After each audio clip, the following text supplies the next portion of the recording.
अब देखो यार, अगर तुम लोग चैट गेबल के फैन हो तो ये वीडियो तुम्हारे लिए होने वाली है, क्योंकि गाइस चैट गेबल के AEW के ज्वाइन करने को लेकर बैक स्टेज से बहुत बड़ी अपडेट आ रही है। ब्रायन केज के AEW कॉन्ट्रैक्ट को लेकर ब्रायन केज ने काफी बड़ा खुलासा कर दिया है। AEW के प्रेसिडेंट टोनी खान के द्वारा $1 लाख का डोनेशन कर दिया गया है। तो गाइस वहीं AEW के अंदर जैक हैगर, पेज वेंजेंट सहित AEW ने काफी सारे लोगों को ऑफिशियली कंपनी से बाहर कर दिया है। तो गाइस चलिए बिना किसी देरी के शुरू करते हैं इस वीडियो को। और गाइस सबसे पहले बात करेंगे AEW के प्रेसिडेंट टोनी खान की। वेल गाइस ये बात तो मैंने आपको ऑलरेडी बताई है। आज से करीबन 2 महीने पहले जब AEW के अंदर जैक पेरी के द्वारा टोनी खान पर अटैक किया गया था, तो गाइस टोनी खान करीबन 1 महीनों तक हमें यहाँ पर नेक ब्रेस के ऊपर दिखाई दे रहे थे। और गाइस यही टोनी खान के AEW के टीवी पर रिटर्न होने के बाद टोनी खान ने उनके इंटरव्यू में इस चीज को लेकर अनाउंसमेंट की थी कि टोनी खान ने उनके गले के ऊपर जो नेक ब्रेस पहना हुआ था,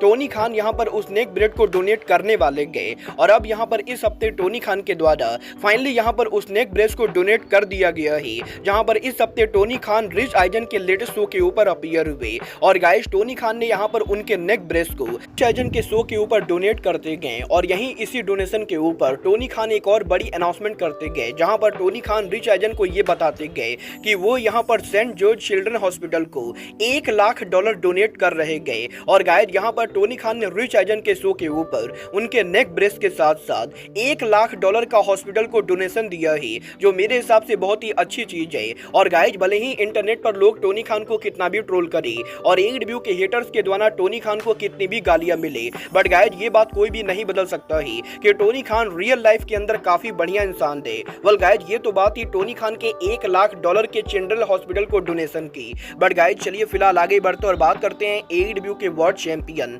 स्वर्व स्ट्रिकलैंड की। वेल गाइस इस हफ्ते स्वर्व स्ट्रिकलैंड यहां पर बस्टेड रेडियो के ऊपर वर्ल्ड चैंपियन बनने के बाद हमें यहां पर पहली बार उनका इंटरव्यू दिखाई देते गए, जहां पर बस्टेड रेडियो पर स्वर्व के इंटरव्यू के ऊपर AEW को क्रिटिसाइज करने वाले काफी सारे लेजेंड मौजूद होते गए। और गाइस मार्क हेनरी, बुली रे सहित डैनी गार्सिया जैसे लोग शो के ऊपर मौजूद होते गए, जहां पर बुली रे बेसिकली इस इंटरव्यू के अंदर स्वर्व स्ट्रिकलैंड से ये पूछते गए कि AEW में उनके वर्ल्ड चैंपियन बनने के बाद वो यहां पर कैसा फील कर रहे गए और AEW के अगले PLE के ऊपर वो यहां पर विल ऑस्प्रे को फेस करने के लिए रेडी है या नहीं। और गाइस बेसिकली यहां पर बुली रे के द्वारा जब यहां पर AEW के पेपर व्यू को PLE बोला जाता है, तो गाइस स्वर्व यहां पर बुली रे को कट ऑफ करके ये बोलते गए कि AEW कंपनी PLE नेम को यूज नहीं करती गए और AEW कंपनी एक रियल स्पोर्ट ब्रांड है, इसीलिए AEW कंपनी उनके पेपर व्यू करती गए। और गाइस जैसा कि हम सभी लोगों को मालूम है, WWE ने अब उनके पेपर व्यू के नेम को बदल के PLE रख दिया है। और गाइस यहां पर WWE के इसी नेम को यूज करते समय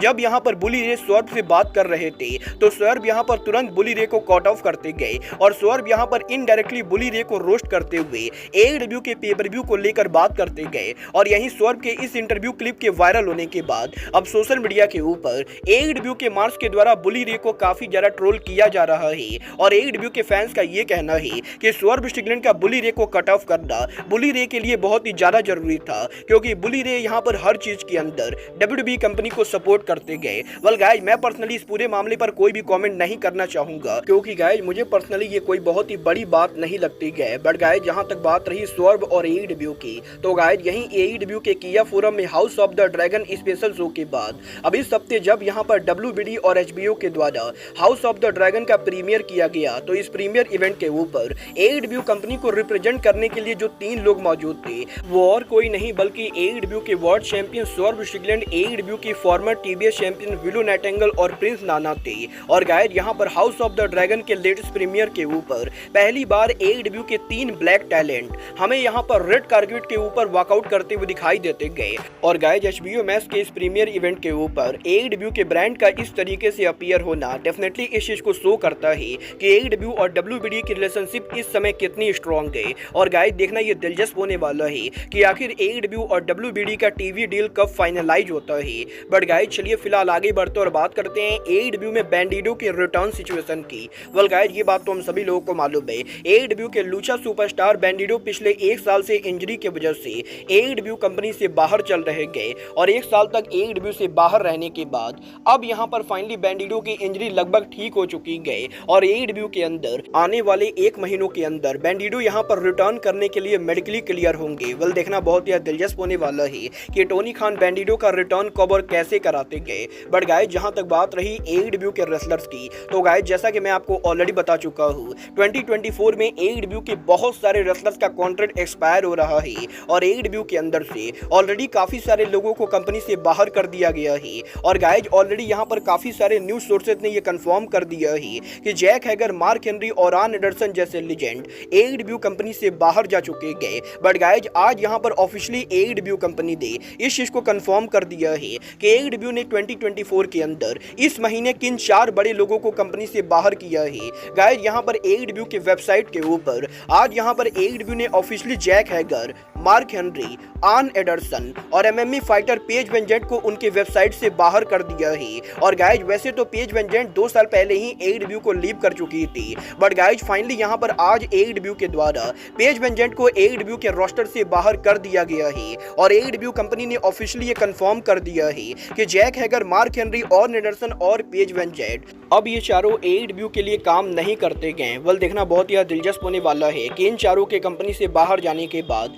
AEW और किन किन लोगों को कंपनी से बाहर करते गए। बट गाइस जहां तक बात रही AEW के रेसलर्स के कॉन्ट्रैक्ट की, तो गाइस अब मैं आपको बता दूं, इस हफ्ते AEW सुपरस्टार ब्रायन केज के लेटेस्ट इंटरव्यू के अंदर ब्रायन केज ने उनके कॉन्ट्रैक्ट को लेकर बहुत ही बड़ा खुलासा कर दिया है। गाइस यहां पर ब्रायन केज के लेटेस्ट इंटरव्यू के अंदर जब ब्रायन केज से पूछा जाता है कि क्या यहां पर ब्रायन केज के AEW कॉन्ट्रैक्ट के ओवर होने के बाद ब्रायन केज यहां पर WWE को ज्वाइन करना प्रीफर करेंगे, और AEW के काफी सारे रेसलर्स के रिसेंटली WWE को ज्वाइन करने के बाद क्या ब्रायन केज भी WWE पर जाना चाहते गए, तो गाइस यही ब्रायन केज जवाब देकर जो कहते गए वो सुनकर काफी लोग शॉक हो चुके गए। गाइस यहां पर ब्रायन केज का ये कहना है कि लास्ट ईयर 2023 के एंडिंग पर ब्रायन केज के कॉन्ट्रैक्ट के ओवर होने के बाद एक टाइम पर WWE कंपनी ने ब्रायन केज को अप्रोच किया था और एक टाइम के ऊपर WWE की तरफ से ब्रायन केज को ऑफर आया था। और गाइस 2023 के एंडिंग के ऊपर AEW और WWE दोनों ब्रांड की तरफ से ब्रायन केज के टेबल के ऊपर ऑफर पड़ा हुआ था, जिसके बाद ब्रायन केज यहां पर उनके एजेंट को कांटेक्ट करते गए और ब्रायन केज के एजेंट के साथ लंबे कॉन्ट्रैक्ट नेगोशिएशन के बाद ब्रायन केज फाइनली ये डिसाइड करते गए कि वो WWE को ज्वाइन न करके बल्कि AEW के साथ री साइन करेंगे। और इसका सबसे बड़ा रीजन ये है कि WWE के अंदर जब भी कोई रेसलर काम करता है तो WWE के अंदर इस चीज की कोई भी गारंटी नहीं होती गई कि कंपनी यहां पर रेसलर को कब फायर कर देगी। और गाइस ब्रायन केज करंटली उनके लाइफ के अंदर उनके करियर को लेकर ऐसा बड़ा खतरा लेना नहीं चाहते गए, और क्योंकि AEW कंपनी ने पिछले 3 सालों के अंदर फाइनेंशियल तौर पर ब्रायन केज को काफी बढ़िया तरीके से रखा है और टोनी खान ब्रायन केज की काफी रिस्पेक्ट करते गए, तो गाइस टोनी खान को ब्रायन केज भी पे बैक देना चाहते गए। और इसीलिए ब्रायन केज ने AEW के अंदर जो कॉन्ट्रैक्ट साइन किया है वो यहाँ पर AEW के बाकी किसी भी रेसलर के मुकाबले अब तक का सबसे लंबा कॉन्ट्रैक्ट है। और गाइस ब्रायन केज का ये कहना है कि वैसे तो उनके कॉन्ट्रैक्ट के अंदर अब यहाँ पर लगभग 1 साल पूरे होने वाले गए, बट गाइस अभी ब्रायन केज के कॉन्ट्रैक्ट के अंदर करीबन 6 साल बाकी गए। और गाइस बेसिकली ब्रायन केज ने AEW के अंदर लास्ट ईयर करीबन 7 साल का कॉन्ट्रैक्ट साइन किया है, जो यहाँ पर डेफिनेटली रेसलिंग बिजनेस में और किसी भी रेसलर के मुकाबले अब तक का सबसे लंबा कॉन्ट्रैक्ट है। क्योंकि गाइस नॉर्मली रेसलिंग बिजनेस के अंदर कोई भी रेसलर अगर मल्टी ईयर कॉन्ट्रैक्ट साइन करता है तो वो 3 साल से 5 साल का मैक्सिमम कॉन्ट्रैक्ट साइन करता है, बट गाइस ब्रायन केज ने लिटरली AEW के अंदर लगभग यहाँ पर 7 साल का कॉन्ट्रैक्ट साइन किया है। और गाइस ब्रायन केज का ये कहना है कि उन्हें यहाँ पर टोनी खान के ऊपर पूरा भरोसा है कि वो आने वाले 7 सालों तक ब्रायन केज का सही से ख्याल रखेंगे। और टोनी खान के ऊपर ब्रायन केज ने यहाँ पर आंख बंद करके भरोसा करते हुए 7 साल के कॉन्ट्रैक्ट को साइन किया है, और वो यहाँ पर लंबे टाइम तक AEW को छोड़कर WWE या किसी और कंपनी पर नहीं जाने वाले गए। बल देखना बहुत ही दिलचस्प होने वाला है कि ब्रायन केज के टोनी खान पर इतना भरोसा करने के बाद टोनी खान ब्रायन केज को कैसा बुक करते गए। बट गाइस जहां तक बात रही कॉन्ट्रैक्ट और रेसलर की, तो गाइस की बात तो हम सभी लोगों को मालूम है AEW के साथ साथ 2024 के अंदर WWE के भी बहुत सारे रेसलर के कॉन्ट्रैक्ट एक्सपायर हो रहे गए,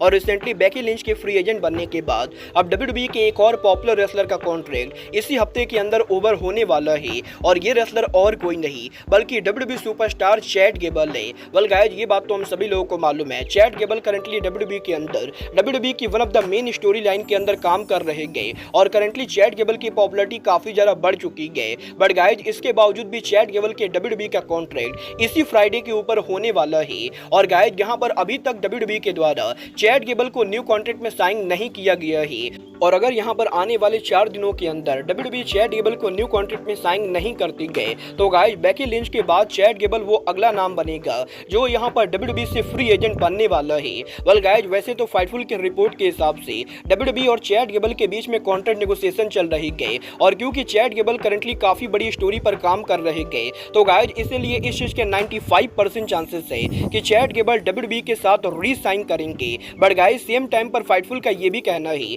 कि अगर यहाँ पर चैट गेबल उनके लाइफ को लेकर चांस लेना चाहते गए तो गाइस डेफिनेटली चैट गेबल के फ्री एजेंट बनने के बाद AEW की तरफ से चैट गेबल को ऑफर मिलने वाला है। और गाइस फाइटफुल का ये कहना है कि AEW के अंदर चैट गेबल के काफी सारे बढ़िया दोस्त काम करते गए और AEW company definitely Chad Gable के फ्री एजेंट बनने के बाद चैट गेबल को कॉन्ट्रैक्ट ऑफर मिलने वाला है। वेल गाइस मुझे पर्सनली नहीं लगता है कि चैट गेबल को ऐसे टाइम के ऊपर WWE को छोड़कर AEW में आने का खतरा लेना चाहिए। और गाइस मैं पर्सनली ये बिलीव करता हूँ कि चैट गेबल अगर AEW के ऊपर आते गए तो वो यहाँ पर AEW में जॉबर से ज्यादा कुछ भी नहीं बनेंगे। बट गाइस करंटली WWE के अंदर चैट गेबल को जिस तरह की बुकिंग मिल रही है मेरे हिसाब से चैट गेबल को डेफिनेटली WWE के साथ री साइन करना चाहिए। वाला आपको क्या लगता है चैट गेबल को WWE को लीव करके AEW पर आना चाहिए या नहीं? आप लोग मुझे कमेंट करके बताएंगे। बट गाइस अब आज के इस वीडियो में बस इतना ही। मैं मिलता हूं आपसे अपने अगले वीडियो में। बट गाइस तब तक के लिए good bye, good night and bang.